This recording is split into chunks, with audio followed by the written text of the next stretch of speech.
પોરબંદરના airport runway પર helicopter crash થવાની ઘટના બની હતી, જેમાં કોસ્ટગાર્ડના 3 જવાનો શહીદ થયા હતા, જેમાં 2 પાયલટ અને એક અન્ય વ્યક્તિનો સમાવેશ થાય છે. તેમના મૃતદેહને પીએમ માટે પોરબંદરની ભાવસીજી સરકારી હોસ્પિટલમાં ખસેડવામાં આવ્યા હતા. પોરબંદર એરપોર્ટના રનવે પર આજે બપોરના 12 વાગ્યા આસપાસ કોસ્ટગાર્ડનું હેલિકોપ્ટર લેન્ડ થઈ રહ્યું હતું. તે દરમિયાન તે એકાએક ક્રેશ થતા મોટો ધડાકો થયો હતો, જે આસપાસના વિસ્તાર સુધી સંભળાયો હતો. હેલિકોપ્ટર ક્રેશ થયા બાદ તેમાં આગ લાગી હતી, જેના કારણે પાયલોટ સહિતના 3 જવાનો કે જેમાં સુધીર કુમાર યાદવ, મનોજ કુમાર અને સૌરભનો સમાવેશ થાય છે, તેઓ શહીદ થયા હતા. હેલિકોપ્ટર ક્રેશ થતાં જ ફાયર બ્રિગેડ તાત્કાલિક દોડી ગયું હતું અને પાણીનો મારો ચલાવી આગને કાબૂમાં કરવાનો પ્રયાસ કરવામાં આવ્યો હતો. જવાનોના મૃતદેહને બહાર કાઢી અને પીએમ માટે પોરબંદરની ભાવસીજી સરકારી હોસ્પિટલ ખાતે લાવવામાં આવ્યા હતા. જોકે બાદમાં પેનલ પીએમ અર્થે જામનગર ખસેડવામાં આવ્યા હતા.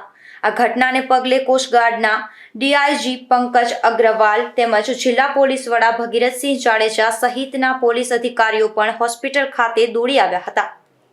આ બનાવને લઈ અને સુરક્ષા એજન્સીમાં ભારે ગમગીની જોવા મળી હતી.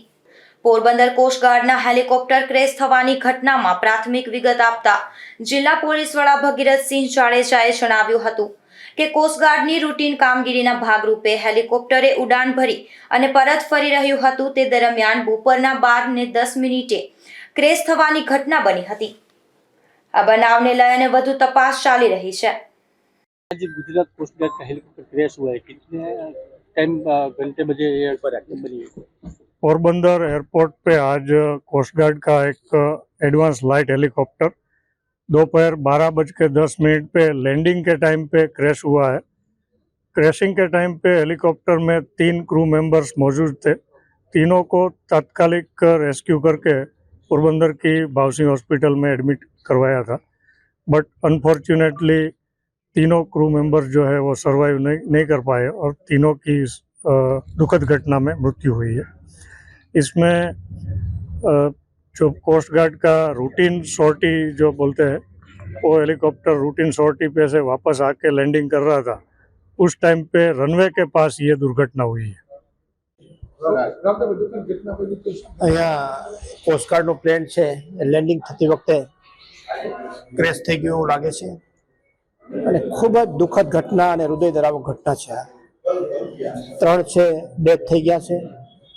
એકની બોડી તો ખૂબ ખરાબ હાલતમાં જોઈ છે. આપણે પોતે જોઈ ને હચમચી જઈ એવી દુઃખદ ઘટના બની છે.